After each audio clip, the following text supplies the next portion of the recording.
Buonasera a tutti amici e bentornati di nuovo nel nostro canale di mobilità elettrica sostenibile. Vi voglio un pochino preannunciare quello che vedremo in questo video. Faremo un video su una prova di consumi da 80 a 130 km/h sulla nostra Opel Corsa E, l'Opel Mokka E, e vedete anche una discrepanza perché inizialmente pensavo di farlo semplicemente con queste due vetture, poi grazie al gruppo Bandini che ci è andato in prova anche quella che è la Peugeot E 2008 mi sono detto vuoi non provare anche quella? Quindi mentre ora siamo in ricarica gratuita presso l'Eurospin di Montelupo andremo a vedere davvero questa prova di consumi che veramente sono macchine molto belle, fatte estremamente bene e non hanno nemmeno consumi veramente eccessivi. Naturalmente vi dovete affidare a me, ora vi faccio vedere in vettura come è stata fatta la prova perché dovrete fidarvi di quanto vi dice il sottoscritto. Sono entrambe, anzi tutte e tre vetture del gruppo PSA, quindi il sistema infotainment è simile. Vi faccio vedere un po' come funziona. Ora vi mostro ragazzi come ho effettuato questa prova. Andiamo a resettare quello è il contatore come vedete in questo momento e più o meno ci vogliono dai 15 ai 20 secondi per andare a mostrare quello che è il consumo della vettura. Perché abbiamo fatto in questa maniera? Perché non vuole essere una prova empirica, ci mancherebbe altro, ma credo sia più giusta nella considerazione dei consumi rispetto a un consumo istantaneo. In questa maniera abbiamo un qualcosa di più oggettivo. Ecco, naturalmente cosa abbiamo fatto? Abbiamo raggiunto la velocità, abbiamo impostato quello che è il cruise control alla velocità indicata, abbiamo resettato quello che è il livello dei consumi e abbiamo mostrato, come vedete in questo momento, quelli sono i consumi che abbiamo visto. Ecco, in questa maniera abbiamo realizzato il tutto. Andiamo a vedere il video e buona visione. Buonasera a tutti amici e bentornati di nuovo nel nostro canale di mobilità elettrica sostenibile. In questo video guardiamo un po' davvero i consumi, un po' un confronto di consumi tra la Opel Corsa elettrica, che è la vettura del sottoscritto, la Opel Mokka elettrica e anche la Peugeot E 2008. Non era prevista in un primo tempo questa vettura, ma grazie a Peugeot Brandini di Firenze ci ha dato la possibilità di utilizzarla per 3 giorni, riusciamo a inserirla in questa prova di consumi partendo dagli 80 km/h, 90, 100, 110, 120 e 130 km/h sul medesimo tratto, in maniera tale da avere un conto più oggettivo possibile. Certo, non è un qualcosa di empirico. Faccio un esempio: in questo momento sono 28 gradi di temperatura, non ho aria condizionata perché non mi piace, personalmente non mi piace l'aria condizionata e quindi non l'accendo particolarmente mai, e quindi sotto questo punto di vista non ho consumi particolari, se non il fatto che la temperatura probabilmente è più alta in questo momento qui in cui facciamo la prova con la Peugeot rispetto magari a quando ho fatto la prova con la Opel Corsa e la Opel Mokka, ma insomma più o meno diciamo è così, tanto per capire un po' quanto è il differenziale. Dopotutto parliamo del fatto che con la Peugeot e con la Mokka abbiamo mezzi più rialzati, SUV, B-SUV, quindi parliamo di mezzi che comunque consumano quindi più anche sotto il profilo di omologazione in WLTP. 322 km la Opel Mokka, 320 km la Peugeot E 2008, 337 km per quanto riguarda la Opel Corsa E. Quindi diciamo sotto questo punto di vista si vede già che c'è un minimo di discrepanza di consumi, però spero con questo video di darvi un maggiore contributo. Quindi come vi dicevo ora inseriamo anche quella è la Peugeot E 2008 veramente molto volentieri e buona visione. Iniziamo con quella è la Opel Mokka E. Iniziamo, andiamo. Ragazzi, dovete andare un pochino a fiducia. Se io imposto a 80 km/h in diritta, totalmente dritta come sono in questo momento, la vettura mi va a considerare come consumo, ve lo dico in diretta, 12 kWh su 100 km, 12,4 per l'esattezza. Quindi mi sembra veramente un ottimo risultato. Se noi andiamo ad aumentare a 90 km/h, vediamo un pochino quello che ci indica la macchina, 15,9 kWh su 100 km, 16 kWh su 100 km per quanto riguarda i 90 all'ora.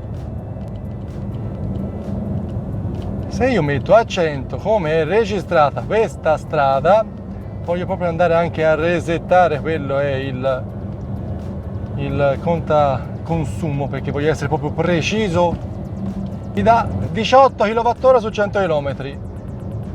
Perfetto, 18 kWh su 100 km. E ora andiamo a vedere un pochino ai 110, mi sono scordato di impostare la velocità, ai 110 quanto la vettura va a consumare. La macchina ai 110 mi indica, almeno se avete anche una cosa un po' più oggettiva rispetto a questo, 12,6 kWh su 100 km, ai 110.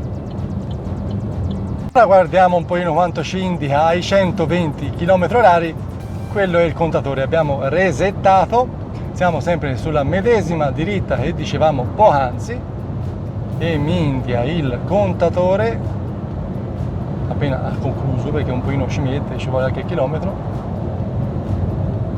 23,2 kWh ai 120 km/h. Andiamo a vedere ora ai 130 come si piazza la macchina.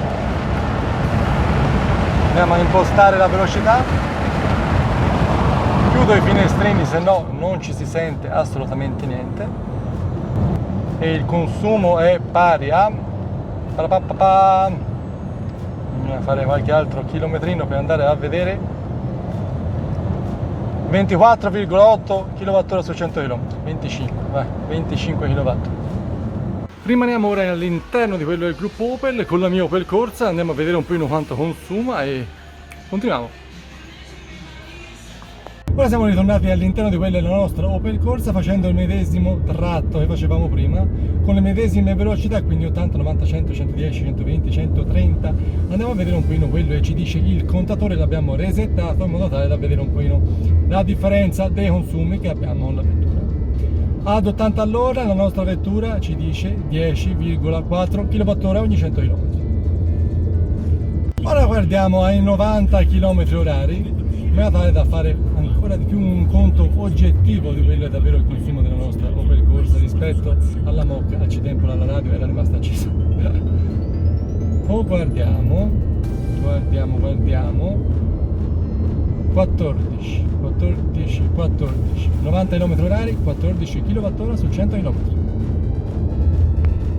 Guardiamo ora quelli che sono i 110 km/h, abbiamo un consumo di 17,9 kWh su 100 km. Guardiamo ora i 120 km/h, quanto è il consumo della nostra Opel Corsa, e sono curioso, il 120 è già un livello importante, anche perché magari molti, tipo il sottoscritto, non è che ama andare, diciamo, a velocità troppo sostenute. Ha un consumo di 19,6 kWh su 100 km. E dai 130 km/h abbiamo un consumo di 22,5 kWh ogni 100 km. E ora l'ultima arrivata, quella che all'inizio non pensavo di inserire, poi per un caso fortuito il gruppo Brandini ce l'ha affidato, quella è la Peugeot del 2008, andiamo a vedere anche lei quanto sta consumando e quanto consuma con le varie velocità. Andiamo!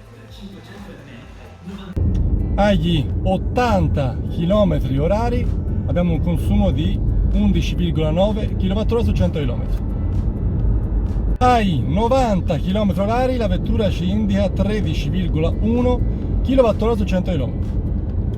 Ai 100 km/h bisogna sempre aspettare un secondino perché il resetto è che almeno siamo più precisi, ecco, invece di guardare semplicemente un consumo istantaneo e magari non è il massimo.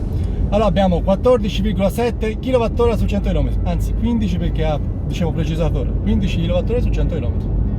Ai 110 km/h abbiamo 18,5 kWh su 100 km.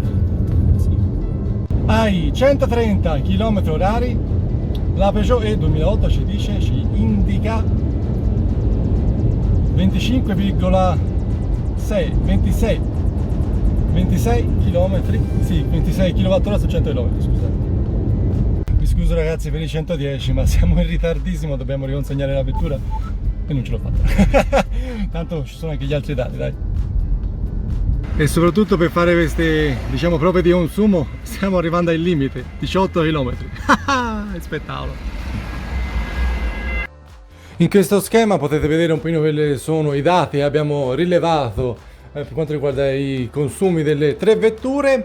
Ho inserito anche quella è l'autonomia residua, considerando quella è la batteria da 45 kWh, quindi facendo una media ponderata per quanto riguarda i chilometraggi possiamo aspettarci a determinate velocità. Naturalmente, come dicevamo, non vuole essere una prova empirica, ma semplicemente anche per curiosità di vedere un po' le tre vetture come si comportano in un medesimo ambito. E quindi nell'eventualità stoppate il video per riguardare per meglio quelli che sono stati dati e continuiamo. Abbiamo quindi visto un po' davvero il video sui consumi delle tre vetture. Io rimango sempre estremamente impressionato della nostra Opel Corsa. Non è la vettura meno energivora abbiamo provato fino ad ora, perché abbiamo visto che con la Hyundai, con l'Eletria raggiungiamo dei livelli pazzeschi, davvero pazzeschi, però abbiamo visto davvero quanto sia efficiente rispetto anche naturalmente a quello che è la qualità-prezzo della vettura. Abbiamo visto la 2008, è un mezzo estremamente interessante, un bel livello anche di infotainment, lo schermo iCockpit 3D veramente interessante. La Opel Mokka è un mezzo che a me è piaciuto tantissimo, hanno evoluto quello che è davvero il livello davvero dell'Opel Corsa, andando a un livello superiore, e quindi è veramente fatta molto bene. Quindi possiamo ben dire che il gruppo PSA ha fatto veramente un ottimo lavoro sotto questo punto di vista. Considerate davvero, sono le prime vetture elettriche che produce la Opel Corsa E, la Mokka E, la 2008, la 208, poi naturalmente anche le altre del gruppo, la C4 della Citroën, la DS3 Crossback. Insomma, davvero sono le primissime vetture create con la medesima piattaforma. Noi intanto, ragazzi, non ci fermiamo assolutamente. Ora in questo momento mi prendo un secondo di relax qua al lago. Vi aspetto qua nelle prossime settimane per continuare quelle che sono un po' le prove elettriche, grazie al gruppo Brandini che ci darà in affidamento, possiamo dire, in prova per diversi giorni. Quelle sono le sue vetture. E poi naturalmente, ragazzi, vi voglio svelare un segreto. Ve lo posso svelare ora. Abbiamo intenzione di realizzare un bel viaggio elettrico, non tanto per il canale, perché abbiamo estremamente voglia di fare questa esperienza, oltre 4.000 km all'interno del vecchio continente. Ve lo posso dire perché domani, la settimana scorsa, rispetto a quando vedrete il video, siamo riusciti, è stata una lotta pazzesca a fissare quello che è il vaccino, e quindi lunedì 14, rispetto naturalmente a quando vedete il video, giugno, abbiamo la prima dose, il 26 di luglio abbiamo la seconda, quindi siamo perfetti per quando andremo in vacanza per vedere il Green Pass. Vi aspetto naturalmente sulla pagina Facebook e su Instagram per vedere gli ultimi aggiornamenti. Vi dirò poi dove andremo, dove non andremo. Intanto io mi rilasso, vi saluto, vi ringrazio, iscrivetevi al canale se non l'aveste fatto, e vi aspetto naturalmente sempre qui su Marco Elettrico per vedere tutte quelle sono le news sulla mobilità elettrica sostenibile, le prove su strada e anche il nostro viaggio, perché l'Opel Corsa non è una seconda auto. Ragazzi, alla prossima, ciao, e sempre Forza Elettrica. Io intanto mi rilasso, ciao.